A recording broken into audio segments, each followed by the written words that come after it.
Welcome to GSS YouTube channel. గత ప్రభుత్వంలో వెనుకబడిన క్రైస్తవ బిడ్డలు చదువుటకు ఉపయోగపడే ఎయిడెడ్ పాఠశాలను మూసివేయడం జరిగిందని, రాష్ట్ర ప్రభుత్వం వాటిని పునరుద్ధరించి క్రైస్తవులకు అండగా నిలవాలని పల్నాడు జిల్లా క్రైస్తవులు కోరారు. గురువారం కొవ్వూరు పట్టణంలోని తూర్పుగోదావరి జిల్లా తెలుగుదేశం పార్టీ కార్యాలయం నందు క్రైస్తవ సమస్యలను పరిష్కరించాలని కోరుతూ తెలుగుదేశం పార్టీ జాతీయ ప్రధాన కార్యదర్శి మరియు మాజీ మంత్రి కెఎస్ జవహర్ ను పల్నాడు జిల్లా క్రైస్తవ సోదరులు కలిసి తెలియజేశారు. రాష్ట్ర ముఖ్యమంత్రి వర్యులు నారా చంద్రబాబు నాయుడు దృష్టికి క్రైస్తవ సమస్యలను తీసుకువెళ్లి సత్వర పరిష్కారానికి కృషి చేయాలని కోరారు. ఈ కార్యక్రమంలో ఎస్సీసీఎల్ రాష్ట్ర ప్రధాన కార్యదర్శి మేకల దాసు, రెవరెంట్ డేగల యోహన్, కొమ్మూరి బాపనయ్య, డేగల అన్నారావు, మందా శామ్యూల్ రాజ్, ఎక్స్ ఎంపీటీసీ చింతకాయల దానయ్య, మాచర్ల నియోజకవర్గం ఎస్సీసీఎల్ ప్రధాన కార్యదర్శి కోట రాంబాబు, కొత్తపల్లి మోషే, రాష్ట్ర తెలుగు రైతు కార్యనిర్వహణ కార్యదర్శి పసలపూడి సుభాష్ చంద్రబోస్ మరియు తెలుగుదేశం పార్టీ నాయకులు, కార్యకర్తలు పాల్గొన్నారు. దృష్టి పెట్టినటువంటి సందర్భంలో ఆనాడు క్రైస్తవ మిషనరీలు ఒక లక్ష్యంతో ఆయా ప్రాంతాల్లో ఉన్నటువంటి ప్రజలందరికీ కూడా విద్యను అందించాలనే ఒక సంకల్పంతో ఎయిడెడ్ పాఠశాల నిర్వహణ చేసిన సందర్భం. ఈ రోజు కూడా ఎయిడెడ్ అనేది జగన్మోహన్ రెడ్డి కాలంలో పూర్తిగా డెడ్ అయిపోయినటువంటి పరిస్థితి. తిరిగి వాటిని పునరుద్ధరించాలి. ఎయిడెడ్ పాఠశాలల ద్వారా పేదలు, బడుగులు, బలహీన వర్గాలకు విద్యను అందించాలనే ఒక సంకల్పంతో దాని పునరుద్ధరణకి ప్రత్యేకంగా శ్రద్ధ తీసుకోమని కోరటం జరిగింది. అదే కాకుండా క్రైస్తవ భవనం పూర్తి చేయాలని గుంటూరులో ఏర్పాటు చేసిన క్రైస్తవ భవనం, అదేవిధంగా ప్రతి జిల్లాలో కూడా క్రైస్తవ భవనాలు ఏర్పాటు చేసి క్రైస్తవులకు ప్రత్యేకంగా ఏవైతే గతంలో ఇజ్రాయెల్ పర్యటన కానీ అదేవిధంగా ఆ పర్యటనలు ఉన్నాయో వాటిని అన్నింటినీ కూడా పునరుద్ధరించమని కోరటం జరిగింది.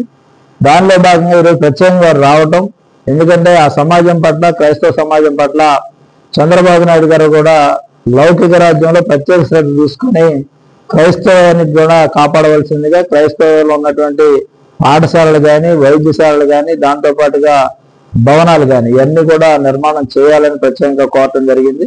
దీన్ని తప్పకుండా తెలుగుదేశం పార్టీ తరఫున చంద్రబాబు నాయుడు గారికి నివేదన సమర్పించి రాబోయే రోజుల్లో వాళ్ళు ఏవైతే కోరుకుంటా ఉన్నారో అవన్నీ కూడా ఇవ్వడానికి, దాంతోపాటుగా బీసీసీలో చదువుతున్నటువంటి పిల్లలకి వారికి స్కాలర్షిప్ల విషయంలో కానీ, వాళ్ళ సదుపాయాల విషయంలో కానీ, దాంతోపాటుగా వాళ్ళకు కూడా ప్రత్యేకంగా వసతి గృహాలకు ఏర్పాటు చేయమని కూడా కోరటం జరిగింది. అవన్నీ కూడా చేయడం కోసం ప్రత్యేకంగా చంద్రబాబు నాయుడు గారిని కూడా కలిసి వారి సమస్యలను ఆయనకు తెలిపి త్వరలోని వాటి పరిష్కారాన్ని కృషి చేస్తామని హామీ ఇస్తా ఉన్నాం.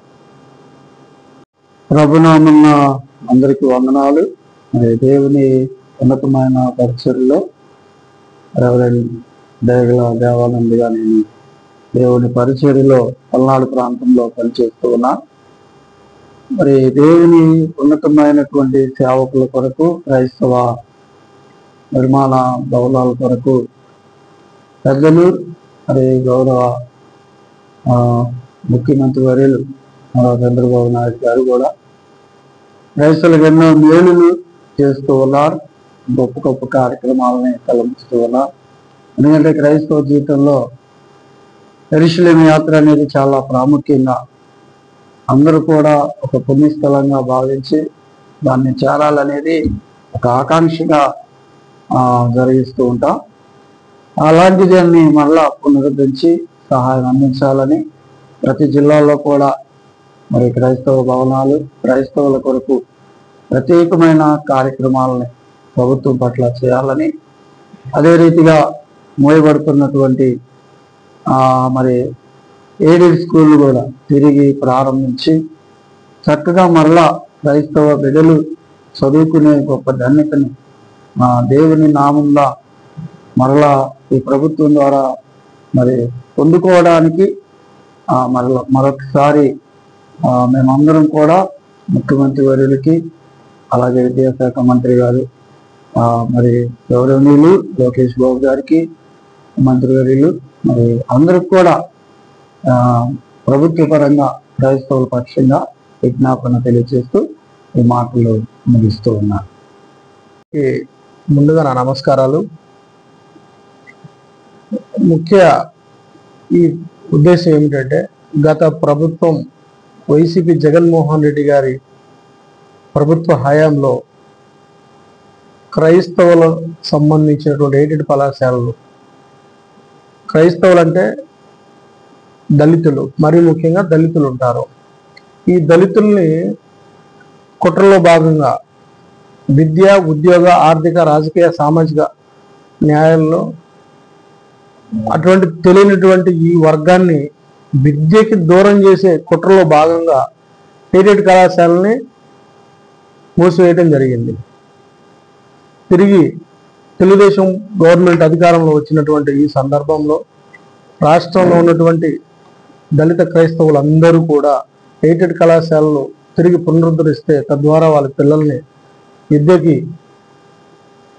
దగ్గర చేసినట్టు, అదేవిధంగా వాళ్ళ సామాజికంగా ఎదుగుదలకు తోడ్పడుతుందని, అదేవిధంగా గతంలో విదేశీ విద్య ద్వారా వేలాది మంది, బాబు గారి టైంలో వేలాది మంది దళిత పిల్లల్ని విదేశాలకు పంపించి వారి కుటుంబాల్లో వెలుగు నింపినటువంటి బాబు గారు ఇప్పుడు అధికారంలో రావడం, ఈ దళిత వర్గాలు, క్రైస్తవుల పిల్లలు బాబు గారి నాయకత్వంలో ఎదురు చూపులు చూస్తూ ఉన్నారు.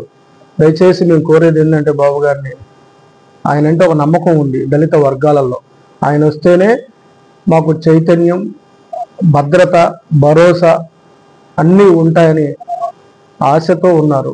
అటువంటి వీరి ఆశలని ఎయిడెడ్ కళాశాల రూపంలో తిరిగి స్కూల్స్ ప్రారంభించి విద్యను అందించాలని కోరుతా ఉన్నారు.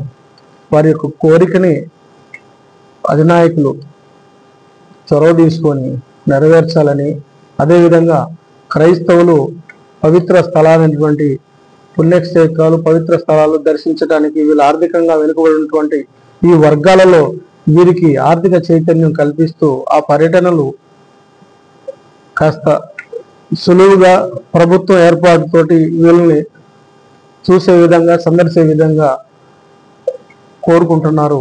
అటువంటి అవకాశం కల్పించాలని కోరుకుంటా ఉన్నారు.